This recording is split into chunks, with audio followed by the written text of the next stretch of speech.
छोड़ दिए जी जया बुझाए दी जनी जबरी के रंगवा लगाई जी हमके छोड़ दिए जी जया बुझाए दी जनी जबरी के रंगवा लगाए जी हाँ हमारा पूरा लहंगा बेकार हो जाई हमारा पूरा लहंगा बेकार हो जाई।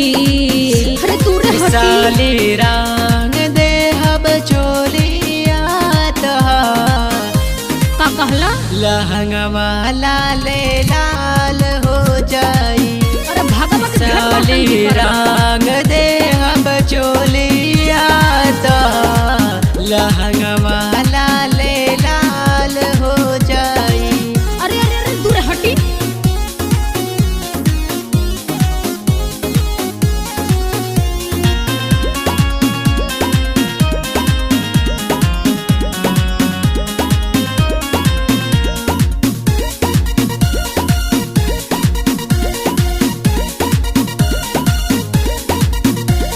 सोरह के उमरिया में भाईनी बवाल हो सब केहू चाहे रंगे खातिर गोरे गाल हो।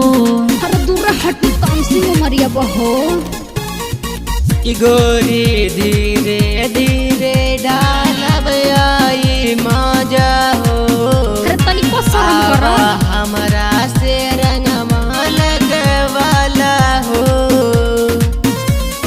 ना ये दादा पानी सर से पार हो जाए ना ये दादा पानी सर से पार हो जाए।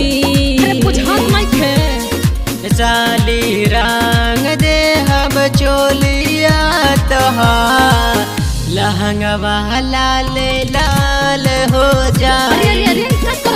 साली रंग दे हम चोलिया तोहार लहंगवा लाल लाल हो जाए। ना हो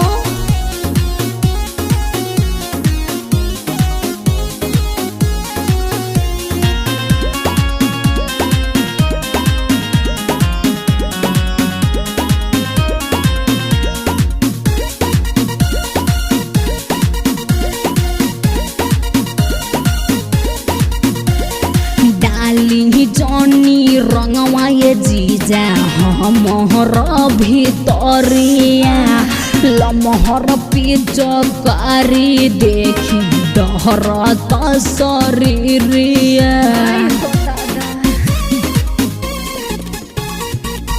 कि जाने खड़ा कइल छोड़ दना साली तू तो बाड़ू आदि हमर घर वाली हो।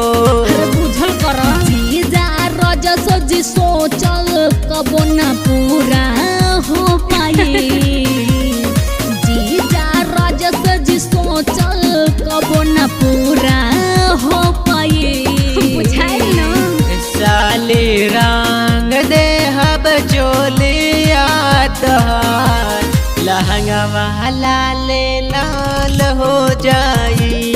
अरे साली रंग दे हब चोलिया तोहार लहंगवा लाल लाल हो जाई।